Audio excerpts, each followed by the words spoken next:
सुभान खोसो। नाज़रीन, अॼु जे प्रोग्राम में ज़िक्र कंदासीं कराची बार जे सदर आमिर वड़ाइच ते गुज़िरियल राति हमलो थियो। 6 नामालूम जवाबदारनि उन मथां हमलो कयो। उन खां पोइ अॼु सॼी सिंध में वकीलनि पारां सख़्तु एहतजाज कयो। उन सां गॾोगॾु 9 ऐं 10 क्लास जे इम्तिहाननि दौरान सॼे सिंध में कापी जी धुम मतल आहे। प्रोग्राम जे पहिरें हिसे में आमिर वड़ाइच ते जेको हमलो थियो आहे ऐं वकीलनि पारां जेको सॼी सिंध में एहतजाज थियो उन ते ॻाल्हि ॿोल कंदासीं।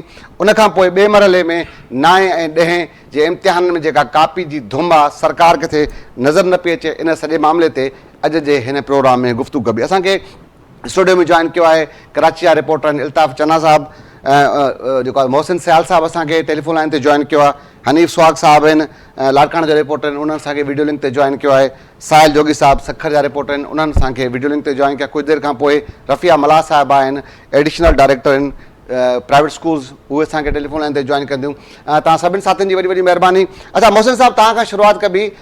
गुज़िरियल राति कराची बार जे सदर ते हमिलो थियो। हमले खां पोइ फ़ौरन उन्हनि अची करे ॿुधायो त कैनालनि वारे मामले ते हू तमामु खां वधीक मुतहरिक हुयो ऐं हुनखे धमकियूं बि मिली रहियूं हुयूं ऐं अॼु मूं ते हमिलो थियो आहे अस्पताल में, पोइ वरी वकीलनि एहतजाज थियो। सॼो ॾींहुं छा वियो वापिरियो, थोरो ॿुधाइजो। सुभान खोसो साहब, तव्हांजी महिरबानी।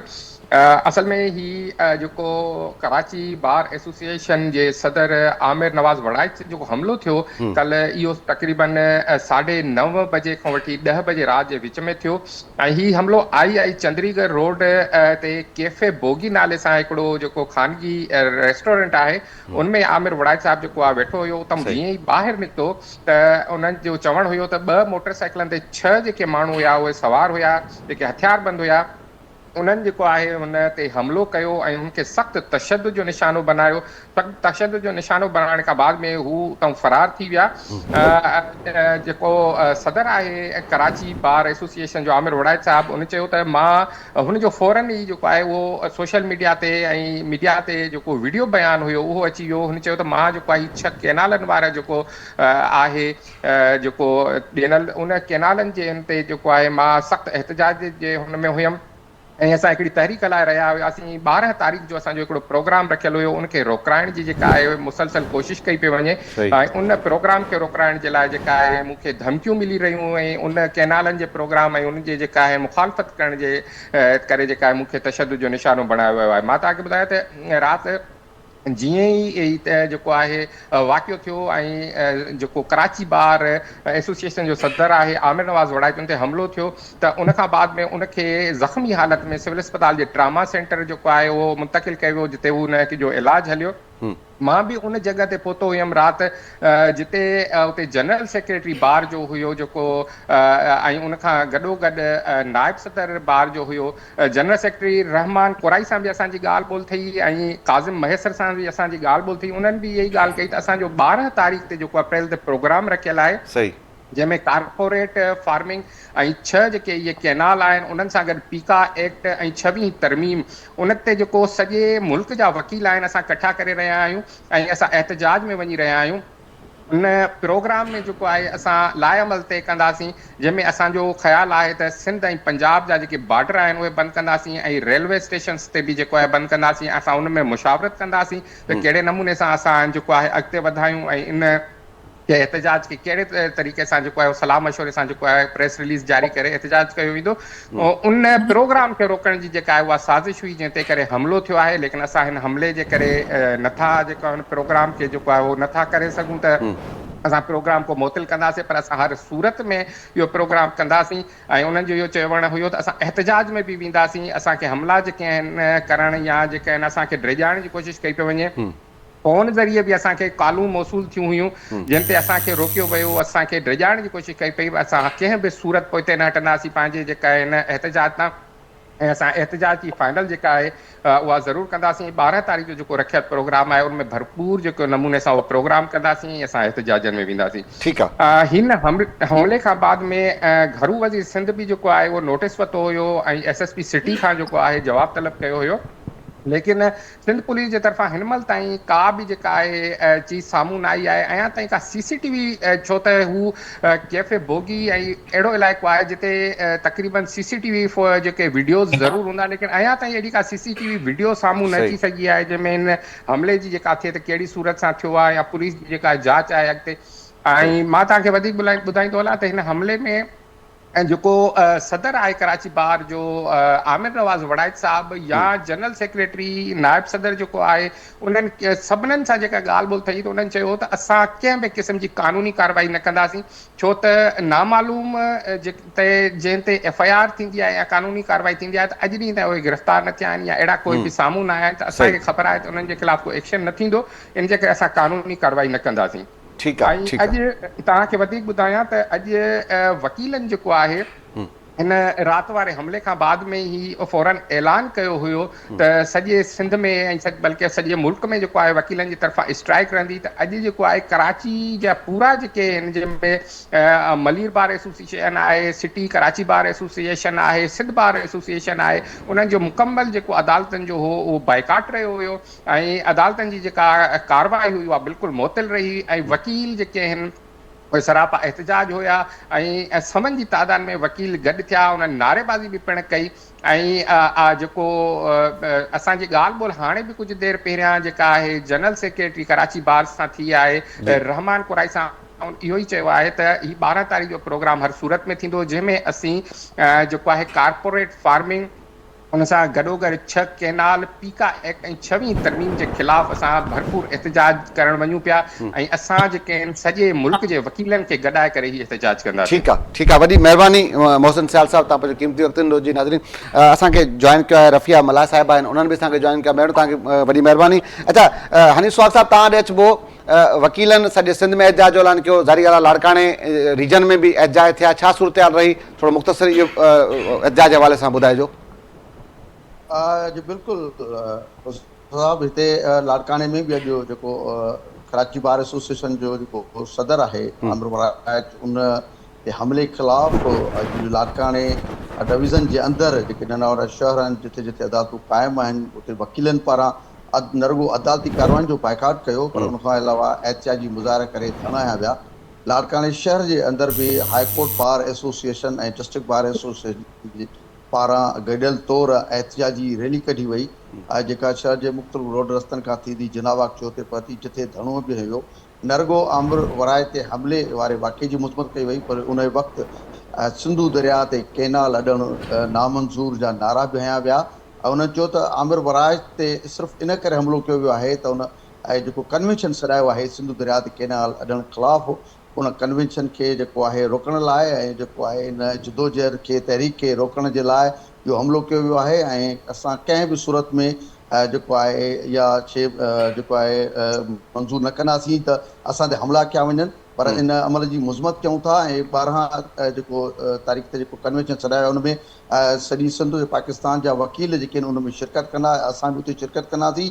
उन्हनि चयो त सिंधू दरिया ते कैनाल ॾियण वारी जेका जदोजहद आहे जेका असांजे ख़िलाफ़ जदोजहद मुसलसल कयूं पिया उहा असांजी तेसीं ताईं जारी रहंदी जेसि ताईं हीउ मनसूबो ख़तमु न थियो नथो थिए। इहो बि उते मुतालबो रखियो त जेको आमिर वड़ाइच जे मथां जेको हमिलो थियो आहे उन में जेके मुलवस आहिनि उन्हनि खे जेको आहे न रुॻो गिरफ़्तार कयो वञे पर उनखे कैफ़र किरदार ताईं पहुचायो वञे। अख्तर अब्बास सोलंकी जेको हाईकोर्ट बार एसोसिएशन जो सदर आहे कुझु ॾींहं अॻु उनखे बि जेको आहे धमकियूं मिलण वारियूं जेको आहे अहिड़ियूं सोशल मीडिया ते शयूं वायरल थियूं ऐं उन पाण बि अहिड़े क़िस्म जी ॻाल्हि कई हुई त कुझु फ़ोनूं उनखे आयूं हुयूं जंहिंखां पोइ वरी इहो मामिलो ख़ामोशी अख़्तियार करे वियो। अख्तर अब्बास सोलंकी समेत मुख़्तलिफ़ जेके अॻुवान आहिनि सतार ओलियो जावेद बुलेती आसिफ चांडियो समेत ॿियनि जी अॻुवाणी में ही एहतिजाज कयो वियो ऐं धरणो वियो ऐं हुननि जो इहो चवणो हो त आमिर वड़ाइच ते हमिलो जेको आहे मुस्तक़िल अमल आहे ऐं सिंधू दरिया ते कैनाल बि ठीकु आहे हनीफ़ साहब तव्हां सां गॾु ई रहो। अच्छा साहिब साहब तव्हां ॾे अचिबो मुख़्तसर इहो ॿुधाइजो त जेको आहे त आमिर वड़ाइच साहिब ते जेको हमिलो थियो आहे उनखां पोइ सखर में छा सूरत आहे सखर जेको आहे त हाई कोर्ट जेका बेंच आहे उते बि एहतजाज कयो वियो छा सूरत आहे सॼे रीजन में अॼु जे ॾींहं में। हा जी सुभान साहब वॾी महिरबानी। कराची हैदराबाद मीरपुर ख़ासि लाड़काणे रीजन समेत सखर रीजन में भी जेका ऐसा वकीलन जे तरफां हड़ताल कई वई एहतजाजी मुज़ाहिरा कया विया अॼु जेको आहे सो Sindh high court bar association, उन खां अलावा डिस्ट्रिक्ट बार एसोसिएशन सखर, तोड़े तालका बार एसोसिएशन पनवाकिल, तालका बार एसोसिएशन रोड़ी ऐं ॿियनि नंढनि वॾनि एसोसिएशन तोड़े उन खां अलावा हाई कोर्ट ऐं सेशन कोर्ट ऐं सिविल कोर्टनि में मुकमिल तरह जेका आहे वकीलनि जे तरफ़ां अदालती कार्रवाइनि जो बाइकाट कयो वियो ऐं बाइकाट खां पोइ एहतजाज पिणु कयो वियो। सखर डिस्ट्रिक्ट बार एसोसिएशन पारां सीनियर वकील आहिनि शफ़क़त रहीम राजपूत, इलाही बख़्श मेतलो, सरदार कुर्बान कलवड़, ज़हीरुद्दीन बाबर, कुर्बान बलोच ॿियनि जी अॻुवाणी में भरपूर एहतजाजी मुज़ाहिरो कयो, नारेबाज़ी कई वई। अहिड़े तरह खैरपुर डिस्ट्रिक्ट बार एसोसिएशन ऐं तमामु तालका बार एसोसिएशन्स ऐं घोटकी डिस्ट्रिक्ट बार एसोसिएशन ऐं तमामु जेके तालका बार एसोसिएशन्स आहिनि उन्हनि जे तरफ़ां पिणु अदालती कार्रवाइनि जो बाइकाट कयो वियो। आमिर नवाज़ वड़ाइच जे मथां हमले जे ख़िलाफ़ सख़्तु नारेबाज़ी कई वई ऐं वॾी ॻाल्हि इहा आहे त जहिड़े नमूने आमिर नवाज़ मथां हमिलो कयो वई ऐं उन खां पोइ राति खां ई वकीलनि जेको आहे पूरी सिंध में पंहिंजो रद्द अमल ॾियणु शुरू करे छॾियो आहे। नंढनि वॾनि बार जे तरफ़ां एहतजाज कया विया आहिनि। उन खां अलावा वाक़े जी मज़मत कई वई आहे। सुभान साहिबु ॻाल्हि इहा आहे त ॾिसो नी, वकील आहे हिकिड़ो सीनियर वकील आहे, हिकु कराची बार एसोसिएशन जो प्रेसिडेंट आहे, जंहिंजे मथां हमलो, उनखे हिरासा करणु ऐं उनखे धमकियूं ॾियणु त तव्हां केनालनि वारे इशू तां हथु खणी वञो, त ही हिकु क़िस्म जी सिंध में हिकु अहिड़ो इंतिशारी पैदा कराइण वारो जेको सिलसिलो आहे या जेका हिकिड़ी साज़िश आहे, जीअं ॿियनि पाकिस्तान जे सूबनि में बलूचिस्तान हालतूं ॾिसो, उते हालतूं कहिड़ियूं आहिनि। स्टूडियो में साहिब साहब असां सां गॾु ई रहो, असां सां गॾु स्टूडियो में तव्हांजो आवाज़ कटिजे पियो। असां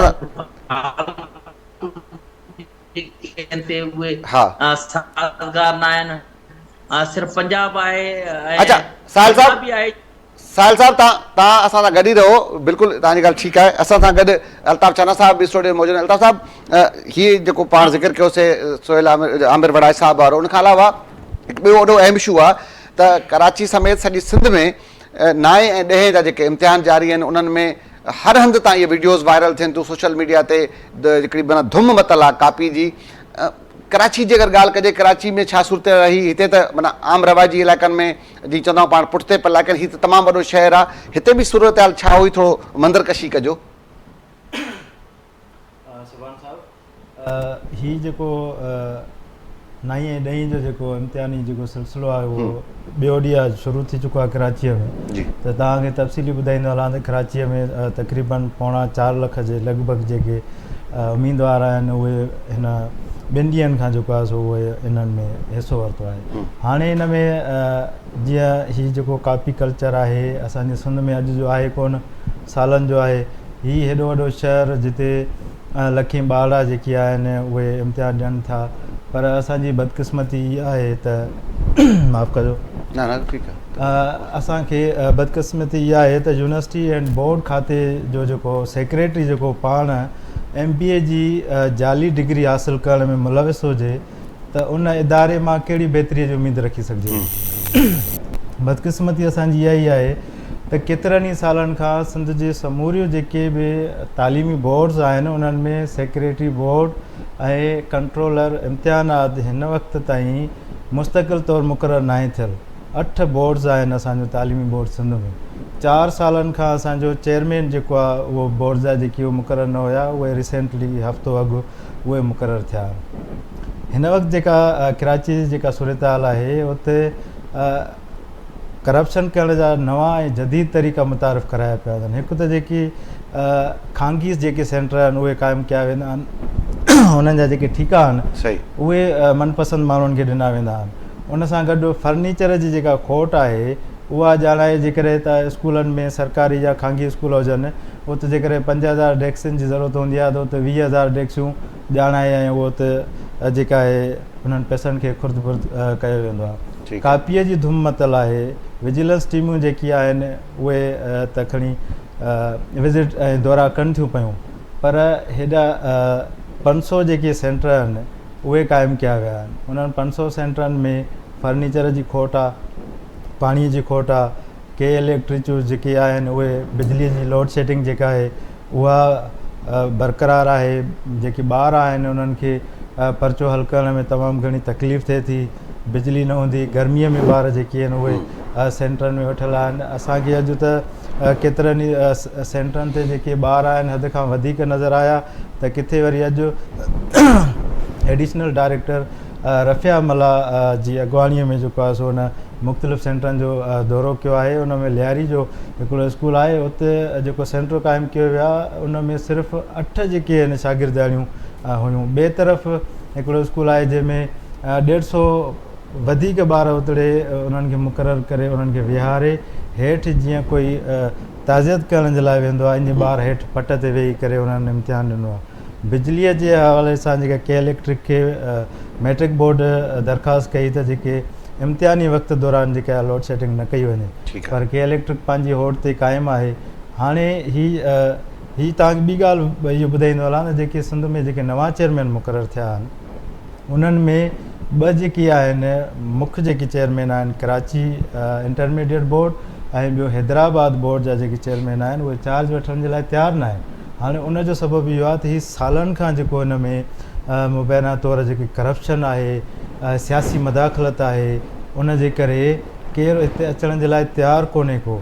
जेकॾहिं हाणे जेको नओं जेको मैट्रिक बोर्ड जो चेयरमैन आयो आहे उहो सोहू साहब, उहो नओं आयो आहे, उनखे मामलनि खे सम्झण में वक़्तु लॻंदो। ऐं तव्हां किथे बि न ॿुधो हूंदो त को मुंहिंजे ख़्याल में सिंध खां अलावा जिते हज़ारे शागिर्द उहे फेल हुजनि, वरी उन्हनि खे रिश्वत जे एवज़ वरी उन्हनि खे 35,000 खां वधीक शागिर्दनि खे वरी पास। ठीकु आहे अल्ताफ़, वक़्तु थियो आहे कि मुख़्तसिर ब्रेक वठूं था। ब्रेक खां पोइ वरी हितां ई जेको प्रोग्राम जो सिलसिलो शुरू कंदासीं। हाँ, प्रोग्राम हिकु भेरो ॿीहर भलीकार। अच्छा अल्ताफ़, तव्हां सां गुफ़्तगू जो सिलसिलो जारी रहंदो। असांखे जेको आहे त रफ़िया मला साहिब आहिनि, additional director in private schools, उन्हनि असांखे जॉइन कयो आहे, असां उहो गॾु आहिनि। अच्छा मैडम, तव्हांजी वॾी महिरबानी त तव्हां क़ीमती वक़्तु ॾिनो। उन सां गॾोगॾु अल्ताफ़ जेका गुफ़्तगू करे पियो, हिकु त कापी जी धुम आहे, सॼी दुनिया असांजो तमाशो ॾिसे पई। उन सां गॾोगॾु अल्ताफ़ इहो ॿुधाए पियो त कराची जेको तमामु वॾो शहरु आहे उते फर्नीचर कोन्हे, ॿार हेठि वेही ज़मीन ते तालीम हासिलु कनि पिया। आख़िर इहे जेके मामलात आहिनि मैडम, इहे हल छो न पिया थियनि? असल में अल्ताफ़ जीअं पंहिंजी ॻाल्हि कई शुरूआत में अदा जी, त उन चयो त तक़रीबन 4 लख जे लॻभॻि ॿार आहिनि हिते। तव्हां जॾहिं वेंदा आहियो, मां थोरो ॻाल्हाइण थी चाहियां, शादियुनि में ऐमानी खुलंदी आहे त तव्हां ॾिसंदा हो सुलझियल पढ़िया लिखिया जेके वॾा मर्द माण्हू हूंदा आहिनि या लेडीज़ हूंदियूं आहिनि, उहे बिहेव कीअं कंदियूं आहिनि। या थोरा 10-20 माण्हू गॾु आहिनि त उहे आपे खां ॿाहिरि थी वेंदा आहिनि। हाणे 4 लख जे क़रीब जेके ही स्टूडेंट्स आहिनि सेंटरनि ते पहुचनि था त पोइ उहो थोरो शोर शराबो बि थिए थो। जेसिताईं फर्नीचर जी तव्हां ॻाल्हि कयो था त ही निजी जेके स्कूलनि में सेंटर्स क़ाइमु था कया वञनि, उन जो रुगो मेन सबबु मां इहो सम्झां थी त इहो हूंदो आहे त उते फर्नीचर हूंदो आहे, इंफ्रास्ट्रक्चर बि भलो हूंदो आहे, पाणी पीअण वारियूं सहूलियतूं ऐं 4 दीवारी मुयसरु हूंदी आहे, उन जे लाइ कया वेंदा आहिनि। जेसिताईं कॉपी जो सुवालु आहे त कॉपी कल्चर जी धूम आहे ऐं असां सभिनी खे ॾाढो अफ़सोस थो थिए।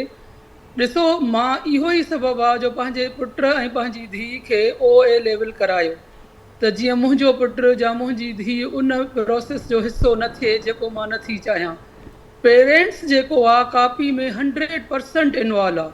सिल्प एडमिट कार्ड इशू थो थिए, मां बोर्ड ते पहुची अचां, ॾिसो न असांखे बोर्ड सस्तो थो मिले, कॾहिं चेयरमैन कंट्रोलर या सेक्रेटरी ईअं कॾहिं बि न चाहींदो त असांजी निगरानीअ में इम्तिहान थिए ऐं उते चीटिंग थिए। पर माफ़ियाज़ आहिनि, पेरेंट्स बि हिकिड़ी वॾी माफ़िया आहे मुंहिंजी नज़र में। एडमिट कार्ड इशू थो थिए, सेंटरनि ते पहुची था वञनि त माना असां हिन सेंटर में जेको आहे मुंहिंजे ॿार जो सेंटर आहे, जेतिरा पैसा वठो, इहो मुंहिंजो फर्स्ट हैंड नॉलेज आहे। मां हिन वक़्तु छो त विज़िट थी कयां, मां प्रिंसिपल सां मिलांसि थी त मुंहिंजो फर्स्ट हैंड नॉलेज आहे। मां उनजे बिहाफ ते थी ॻाल्हायां त पेरेंट्स जेको वणे वठो, असांजे ॿार खे कॉपी करायो, असांजो सेंटर हिते हुजे, हिन कमरे में वेहे। उन खां पोइ जॾहिं ॿियो सिलसिलो शुरू थींदो त वरी उहो सिफ़ारिशूं करणु शुरू कंदा त भई असांजे ॿार जूं मार्कूं वधनि, उन जे लाइ पेरेंट्स पैसा ॾींदा। कॾहिं बि चेयरमैन, कंट्रोलर, सेक्रेटरी उन्हनि जे घरनि ते न वेंदो त असांखे पैसा ॾियो, तव्हांजो ॿार पास कयूं। स्टेक होल्डर्स जेसि ताईं पंहिंजी रेस्पॉन्सिबिलिटी न खणंदा तेसि ताईं ही मुआशिरो तमामु घणो जेको आहे पोइते थींदो वेंदो। हिनमहिल तव्हां ॾिसो उहे जेके भितियुनि ते टंगिया बीठा आहिनि, छोकिरियूं हूंदा उन्हनि जा भाउर आहिनि, छोकिरा बि आहिनि त उन्हनि जा पीअर आहिनि, भाउर आहिनि, सोट आहिनि, वासात आहिनि। बिल्कुलु तव्हांजी ॻाल्हि बिल्कुलु दुरुस्त आहे त वालदेन जो बि इन सॼे मामले में हथ आहे, पर इंसामी सतह ते जेके इंतिज़ामिया जिन खे इहो इहा ज़िमेवारी ॾिनी वञे थी त भई तव्हांखे सुठे तरीक़े सां पेपर कराइणो आहे, सॼो इंतिज़ाम संभालणो आहे, उन्हनि जो बि त पाणी ईअं रुॻो वालदेन ते इहो सॼी ज़िमेदारी ॾेई छॾियूं त सॼी ग़लती उन्हनि जी आहे, त मुंहिंजे ख़्याल में इंतिज़ामी सतह ते बि इहो वॾो झोल आहे हिकिड़ो। इंतिज़ामी सतह ते बि तमामु वॾो झोल आहे। रिसेंटली नओं चेयरमैन आयो आहे, ॾाढो पढ़ियो लिखियो आहे, क्वालिफाइड आहे, उनखे 3 ॾींहं पहिरियां ई चार्ज मिली आहे। उन कोशिशि कई आहे त लूपोल्स खे जेतिरो थी सघे हू कवर करे, ऐं असांखे बि इन ई जे लाइ इन्वेजिलेशन में विधो आहे त असां जिथे जेका शइ ॾिसूं उनखे सही कंदा वञूं। अॼु बि असां सेंटर पॉइंट आउट कया आहिनि त हिननि सेंटरनि खे जल्दी सां तव्हां सही कयो। के त बहितरीन आहिनि जेके मशीनरी स्कूल्स जा हुआ उते तमामु घणो नज़्मो ज़ब्त हो, के त वरी अहिड़ा हुआ जेके सेंटर थियण जे क़ाबिल न हुआ, जिन जी असां निशानदेही कई त हिननि खे रिमूव कयो ऐं सही कंदा वञो। छा आहे त ॿार बि घणा आहिनि ऐं सहूलियतूं बि ॾाढियूं घटि आहिनि। स्कूल्स में एतिरा माना इंफ्रास्ट्रक्चर उन लेवल जो जा एॾा हाल न आहिनि वॾा जिथे इहे ॿार 2-3 सेंटर कजनि। 500 सेंटरनि जी लुक आफ्टर बि ॾाढी ॾुखी आहे। जे थोरा सेंटर हुजनि ऐं वॾा सेंटर हुजनि त उन्हनि जी मॉनिटरिंग प्रॉपर थी सघे थी। असल में ही हूंदो आहे, असां कॾहिं बि को ग्रास रूट लेवल ते कमु करणु कोन था चाहियूं न। असांखे जॾहिं बोर्ड जो इम्तिहान हर साल ई थिए थो त प्रॉपर हिकिड़ो मैकेनिज़म हुअणु खपे, प्रॉपर उहे हॉल्स हुजनि जीअं OA लेवल वारनि जा हूंदा आहिनि त कहिड़ा सेंटर आहिनि जिन में कंप्रीहेंसिव CCTV कैमरास आहिनि ऐं इंफ्रास्ट्रक्चर तमामु सुठो आहे, उहो उन में विझंदा आहिनि ऐं आराम सां विजिलेंस थींदी आहे। सख़्तीअ जो अंसर जीअं AO लेवल जी एडमिनिस्ट्रेशन में आहे, इहो ई हाणे मैट्रिक जे बोर्ड ऐं एग्ज़ामिनेशन में करिणो पवंदो ऐं स्कूल्स जे हेड्स खे बि करिणो पवंदो। छा आहे त स्कूल्स में जेके इन्वेजिलेटर्स था थियनि उहे बि पेरेंट्स सां मिली था वञनि, ॿारनि सां मिली था वञनि। हर माण्हू इनफरादी तौर ते बि त पंहिंजी कुझु एहतिसाब करे तॾहिं ई कमु हलंदो, अदरवाइज़ ही कमु न हलंदो। असां केतिरो बि ॻाल्हायूं, केतिरा बि स्टेप्स खणूं। ठीकु आहे, ठीकु आहे मैडम, त असां सां गॾु ई रहिजो। असां सां गॾु लाड़काणे जा रिपोर्टर आहिनि हनीफ़ सुहाग साहब, उहो असां सां गॾु आहिनि। हनीफ़ साहब, तव्हां ॾे अचिबो। लाड़काणे जीअं मैडम ॿुधाए पई, जेको अल्ताफ़ ॿुधाए पियो त कराची तमामु वॾो शहर आहे, उते सूरत हाल इहा आहे, फर्नीचर कोन्हे, ॿार गर्मी में वेठा आहिनि, हेठि ज़मीन ते वेठा आहिनि। ऐं लाड़काणे जी अगरि ॻाल्हि कजे त लाड़काणे बोर्ड जे निगरानी हेठि बि केतिरा ई जेका सिंध जा ज़िला आहिनि उते पेपर थियो आहे। छा सूरत रही आहे? छा उते बि इहे बिजली, पाणी, सहूलियतुनि जी खोट, कापी जी धुम, छा सूरत हाल हुई सॼे?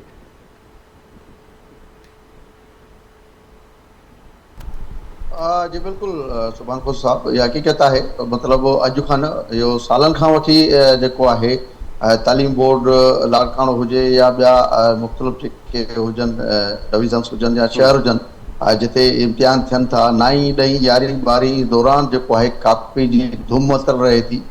ऐं गुज़िरंदी 9हीं जो क्लास जा जेके आहिनि उहो ऐं 10हीं हुजो पर्चो हुयो, 2 ॾींहं जेके 9हीं 10हीं जा पेपर थिया आहिनि पर कापी जी धुम मचल आहे। लाड़काणो तालीम बोर्ड तक़रीबन 5 जेको आहे ज़िलनि ते, जंहिंमें लाड़काणो, शिकारकोट, जेकंबाद, कशमोर, कंडकोट, कंबर शताकोट ऐं 2 तालका जेके आहिनि दादूदा बि शामिल आहिनि, जिथों जा तक़रीबन 1 लख खां वधीक जेके शागिर्द या शागिर्दियाणियूं उहे जेके 9हीं 10हीं जा इम्तिहान ॾियनि पिया। पर हिन कापी जी धुम मुख़्तलिफ़ इम्तिहानी सेंटरनि ते आहे, उहा शिकायतूं आहिनि। उन ते मुख़्तलिफ़ विजिलेंस जेके टीमूं आहिनि या बोर्ड जूं टीमूं आहिनि जेके जुड़ियूं आहिनि, उन्हनि छापा बि आहिनि। तक़रीबन उन्हनि जेका अंग अखर ॿुधाया आहिनि त 150 खां वधीक 2 ॾींहंनि जे अंदरि उन्हनि कापी केस कया आहिनि ऐं 100 खां वधीक अहिड़ा शागिर्द आहिनि जिन जी जॻह ते ॿिया जेके हिन नौजवान उहे इम्तिहान ॾेई रहिया, उहे बि पकड़िया विया आहिनि, जेको आहे उहो ऐं कापी केस अलॻि थिया आहिनि।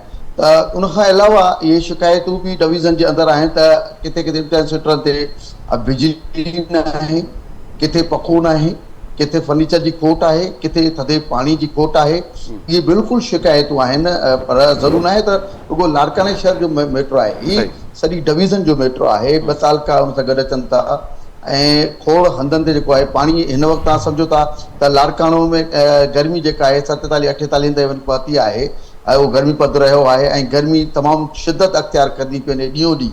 हिकु पासे जेकॾहिं बिजली लोड शेडिंग थींदी ऐं स्कूल जे टाइम ते थींदी, इम्तिहान जे टाइम ते थींदी, तव्हां सम्झो था त उहो जेको आहे ॿारु पढ़े थो या इम्तिहान ॾिए थो त उहो मुतासिर थिए थो, परेशान थिए थो।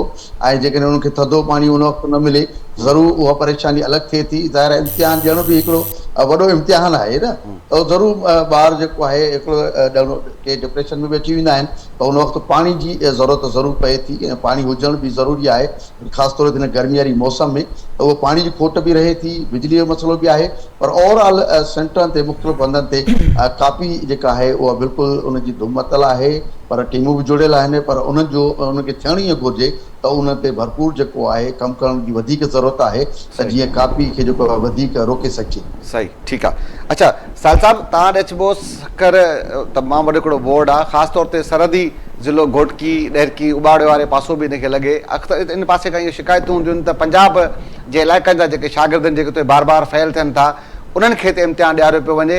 अगरि इहा ॻाल्हि कजे त पंजाब जे शागिर्दनि जी छा हिन भेरे बि उते इन टाइप जी का मुदाख़लत उते उन्हनि खे इम्तिहान ॾियारियो पियो वञे? उन सां गॾोगॾु मजमूई अगरि ॻाल्हि कजे त छा सूरत रही, जीअं जेको अल्ताफ़ ॿुधायो, हनीफ़ ॿुधायो, तव्हां थोरो ॿुधाइजो त सखर रीजन जी छा सूरत हुई अॼु जे पेपर दौरान? सुभाणे साहिबु, सखर रीजन जी सूरत जेका आहे उहा बि सिंध जे ॿियनि बोर्डनि खां मुख़्तलिफ़ न आहे। सखर में 9 ऐं 10 जा जेके इम्तिहान हली रहिया आहिनि, सखर घोटकी ऐं ख़ैरपुर में 216 जेके इम्तिहानी सेंटर क़ाइमु कया विया आहिनि। 216 इम्तिहानी सेंटरनि में 50 अहिड़ा इम्तिहानी सेंटर आहिनि जिते बिजली जी का बि सहूलियत न आहे ऐं हिन शदीद गर्मी में जेके ॿार आहिनि उहे इम्तिहान ॾियण ते मजबूर आहिनि, पाणी जी सहूलियत न आहे। ऐं 30 खां मथे अहिड़ा सेंटर आहिनि जिते वॉशरूम जी बि सहूलियत न आहे, जेकर वॉशरूम आहिनि त उहे इंतिहाई नाकार ऐं नाक़स आहिनि, ॿारनि खे उहो प्रॉब्लम थिए थो। ॿी जेका ॻाल्हि आहे कापीअ जी, कापी त असांजी सिंध में सम्झो त तालीम खाते में नासूर बणिजी वई आहे। इहो नासूर जेको आहे साफ़ करणु हुकूमत जे लाइ बि वॾो चैलेंज आहे, इंतिज़ामिया जे लाइ बि, छाकाणि त अॻे ई असांजे स्कूलनि में जेका आहे हिकु त सहूलियतनि जी अणहूदा, ॿियो वरी निसाबी किताब टाइम ते नथा मिलनि, पढ़ाई जो अमल जेको आहे सो उहो सरकारी अस्पताल सरकारी स्कूलनि जो जेको आहे सो इंतिहाई गणती जोॻो आहे। जेके सरकारी स्कूलनि में पढ़ाईंदड़ पाण टीचर आहिनि उहे पंहिंजे ॿारनि खे प्राइवेट स्कूल में तालीम ॾियारनि था, मतिलबु उहे पाण मुतमइन न आहिनि तालीमी निज़ाम मां ऐं निसाब मां। इन जे करे जेके उहे पंहिंजे ॿारनि खे तालीम जेका आहे सा ख़ानगी स्कूलनि में ॾियारनि था। त हीअ हालत असांजी तालीम जी आहे त पोइ लाज़मन कापी खे माना हिकिड़ी साज़िश जे तहत हथी ॾियारी पई वञे ऐं उनमें इंतिज़ामिया बोर्ड इंतिज़ामिया मुलविस आहे ऐं उन सां गॾोगॾु जेके उस्ताद आहिनि ऐं टियों जेके आहिनि से वालिदेन उहे मजमूई तौर ते कापी कराइण ॿारनि खे उहे मजबूर बि आहिनि ऐं मुलविस आहिनि। ॿी ॻाल्हि इहा आहे त हिन दफ़े तालीम बोर्ड सखर जी अहिड़ी हालत थी आहे जो 9 क्लास जो पहिरियों पेपर हुयो त 9 क्लास जे पहिरें पेपर में सखर गर्ल्स हाई स्कूल जे शागिर्दाननि ऐं ॿियनि स्कूल जे शागिर्दाननि जा जेके रोल नंबर आहिनि, जेके सीट नंबर आहिनि, हिकु शागिर्दानी जा जेके ॿ सीट नंबर ॾिना विया, ॿ सीट नंबर जेके आहिनि से उहे अलाट कया विया शागिर्दाननि खे। हाणे जेकर फर्ज़ कर 115 नंबर हिकु शागिर्दानी जो आहे त ॿी शागिर्दानी बि उहा सिर्फ़ु खणी आहे, उनजो नंबर बि 115 आहे। यानी जेके हिकु नंबर आहे उहो ॿिनि टिनि शागिर्दाननि खे अलाट कयो वियो। इन जे करे 1 कलाक जेको आहे पोइ पेपर शुरू थियो ऐं हथ सां जेके आहिनि सो शागिर्दाननि खे उहो स्लिपिन ते उहे नंबर लिखी करे ॾिना विया। तालीम बोर्ड जे कंट्रोलर इम्तियाज़ भट्टी सां जॾहिं असांजी ॻाल्हि ॿोल थी त हुननि चयो त असां जेके इहे पेपर थिया आहिनि उन पेपर खां अॻु में जेके असां स्लिपूं जारी कयूं आहिनि उहे स्लिपूं जेके असां जारी कयूं आहिनि उहे असां अपडेट करण खां अॻु में जेके आहिनि से असां उहे पोर्टल ते चाढ़े छॾियूं। उतां शागिर्दाननि ऐं शागिर्दनि जेका असां स्लिपूं कढायूं, इन जे करे नंबरनि में जेको तज़ाद आयो आहे। पर इहा बि इंतिज़ामिया बोर्ड इंतिज़ामिया जी नाहिली आहे, संगीन नाहिली जो अपडेट करण खां अॻु में जेके पोर्टल ते स्लिप जेकर जारी था करे छॾनि चाढ़े था छॾनि या स्कूलनि खे मोकिलियल जेके स्लिपूं आहिनि उते बि हिकु नंबर जेको आहे सो ॿिनि टिनि शागिर्दनि ऐं शागिर्दाननि खे अलाट थियल आहे। त हीअ इंतिहाई संगीन बोर्ड इंतिज़ामिया जी नाहिली आहे। ऐं उन सां गॾोगॾु जेका ॿी ॻाल्हि आहे, ॿाहिरनि सूबनि जा जेके हिते शागिर्द आहिनि उहे इम्तिहान ॾींदे नज़र अचनि पिया। इहा हक़ीक़त आहे, पंजाब में जेके इम्तिहान नथा ॾेई सघनि उहे सिंध में कल्चर खे आम ॾिसंदे करे हिते होटकी जे सेंटर ते तव्हां वञी ॾिसो, खैरपुर जे सेंटर ते वञी ॾिसो, उते तव्हांखे ॿाहिरियां ऐं धारिया जेके शागिर्द पेपर ॾींदे नज़र अचनि था।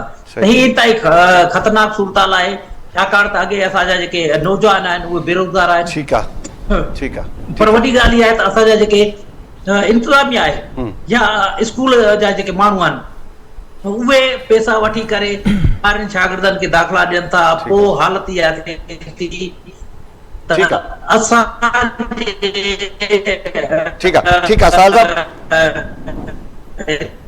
नौकरियुनि जे कोटा ते ॿाहिरियां माण्हू भर्ती थी वञनि था ऐं सिंधवासी जेके आहिनि उहे रहिजी वञनि। ठीकु आहे, ठीकु आहे। अच्छा, जेको आहे त रफ़िया मला साहिबा, तव्हां ॾे हिकु ॿी ॾींदुसि, बदनामी थिए थी, ज़ाहिरी ॻाल्हि आहे कॉपी जा सोशल मीडिया ते तस्वीरूं वायरल थियनि थियूं, पाकिस्तान में थिए थी, शायदि दुनिया जा ॿिया माण्हू बि इस्तेमालु कनि था। असां महसूसु कयूं था, तव्हां महसूसु कयो था त इहा बदनामी आहे, न हुजणु घुरिजे। जीअं साहिल चयो त नासूर आहे। तव्हां आला सतही इजलासनि में बि शिरकत कंदा हूंदो, इहे तालीम खाते जा सिंध जा अमलदार इन शइ खे ऐब सम्झनि था, कोशिशि अहिड़ी का गुफ़्तगू थींदी आहे त भई आख़िर खे कीअं ख़तमु कजे? बिल्कुलु अदा, गुफ़्तगू 100% थींदी आहे त बिल्कुलु कॉपी कल्चर जड़ खां उखाड़णु खपे, छो त इहो नासूर आहे ऐं सभु कोशिशि कंदा आहिनि। पर छा आहे त इहा इन में एतिरा माफ़ियाज़ मुलविस आहिनि जो उन ते कंट्रोल नथो थी सघे। इहे सभु स्टेक होल्डर्स आहिनि। माण्हू हिकिड़ो रियलिस्टिक थी ॻाल्हि करे त इन में टीचर्स इन्वॉल्व आहिनि, इन्वेजिलेटर्स बि इन्वॉल्व आहिनि ऐं उन खां अलावा पेरेंट्स बि इन्वॉल्व आहिनि। ॿियो त जेको शागिर्द असांजो आहे, जेको सोशल मीडिया जी उनखे एॾी लत लॻल आहे, उहो पढ़े घटि थो, त उहो बि इहो ई चाहे थो त मूंखे सस्ते में ही शइ मिली वञे, मां करे ऐं नंबर वठी फिटी कयां, त महिनत घटि थी थिए। पर हाणे ॻाल्हि इहा आहे त मां डिफेंड त नथी कयां, तव्हां सोचींदा हूंदो त ही गवर्नमेंट में आहे त गवर्नमेंट जे लाइ नरम थी ॻाल्हि आहे, पर 101% असांखे राति ॾींहुं हिकु करे तइलीम जी बहितरीअ जे लाइ इन कॉपी ते कंट्रोल करिणो पवंदो। न कंदासीं त असांजी सिंध तमामु घणो पुठिते हली वई आहे एजुकेशन में। ऐं तव्हां ॾिसो त इहे जेके बोर्ड जी बि ग़लती त न आहे जो पंजाब जा माण्हू, KPK जा माण्हू, बलोचिस्तान जा माण्हू हितां अपीयर था थियनि, उन्हनि खे हितां असांजा ई माण्हू आहिनि न, तव्हां ऐं मूं जहिड़ा जेके पंहिंजे स्कूलनि में इनरोल कनि था, रजिस्टर्ड कनि था, उनखे स्टूडेंट ॼाणाइनि था, बोर्ड में उन्हनि जो फार्म भराइनि था। अगेन मां ईअं चवंदसि त सभई स्टेक होल्डर लाइन ऐं लेंथ ते रहनि, पर एडमिनिस्ट्रेशन बोर्ड जी खे तमामु सख़्तु थियणो पवंदो। पुलिस खे सख़्तु तरीक़े सां ख़त बि लिखणा पवंदा त उहा विजिलेंट हुजे, हर इदारे खे एक्टिव रखणो पवंदो ऐं जेके विजिलेंस टीमूं उन्हनि खे बि अलर्ट रहणो पवंदो। पर हाणे जेके विजिलेंस टीमूं अगेन जीअं मां पाण बि वञा थी त असां 3 स्कूल पर डे था विज़िट कयूं, त उन्हनि 3 में जेतिरा कवर करे सघूं था, कॉपी जा केस ख़तमु करे सघूं था, उन्हनि खे कयूं पिए था ऐं जिथे सही आहे उनखे एप्रिशिएट बि कयूं था। पर सख़्तीअ जी ज़रूरत आहे। रिट तॾहिं जेका आहे इम्प्लीमेंट थींदी जॾहिं एक्स्ट्रा ऑर्डिनरी असां जेके मेयर्स आहिनि उहे वठंदासीं ऐं सख़्तु एडमिनिस्ट्रेशन रखंदासीं। हिन क़ौम खे तव्हां ईअं नरमीअ सां ॻाल्हियुनि सां सोशल मीडिया सां काबू न करे सघंदो। तमामु घणी सख़्तीअ जी ज़रूरत आहे, तॾहिं ई एजुकेशन जी बहितरी अची सघंदी। ठीकु आहे, ठीकु आहे, वॾी महिरबानी रफ़िया मला साहिबा, तव्हां पंहिंजो क़ीमती वक़्तु ॾिनो। अल्ताफ़ चंदा साहिब, तव्हांजी वॾी महिरबानी, तव्हां पंहिंजो क़ीमती वक़्तु ॾिनो। मोहसिन साहिब असां सां कुझु देरि पहिरियां गॾु हुआ। हनीफ़ सुहाग साहिब, तव्हांजी वॾी महिरबानी। साहिल जोगी साहिब, तव्हां सभिनी साथियुनि जी वॾी वॾी महिरबानी। जीअं तव्हां असांजे दोस्तनि जी गुफ़्तगू ॿुधी आहे, ख़ासि तौर ते रफ़िया मला साहिबा जो, त असांजी हिन क़ौम खे सख़्ती जी ज़रूरत आहे, सख़्ती करणी पवंदी। ऐं हिकिड़ी ॻाल्हि हुनजी तमामु बहितरीनु हुई त सिर्फ़ु उस्ताद या जेका इंतिज़ामिया बोर्ड इंतिज़ामिया मुलविस न आहे कापी में, असां वालिदैन पाण पंहिंजे ॿारनि खे फी कापी करायूं था। तंहिंजे करे असांखे पंहिंजी क़ौम खे, पंहिंजे ॿारनि खे हिन कापी जे नासूर खां बचाइणो पवंदो। अॼु हिन पॉइंट जा सुभाणे वरी कंहिं ॿिए इशू, कंहिं ॿिए मामले ते मुलाक़ात थींदी। तेसीं ताईं अल्लाह भाई।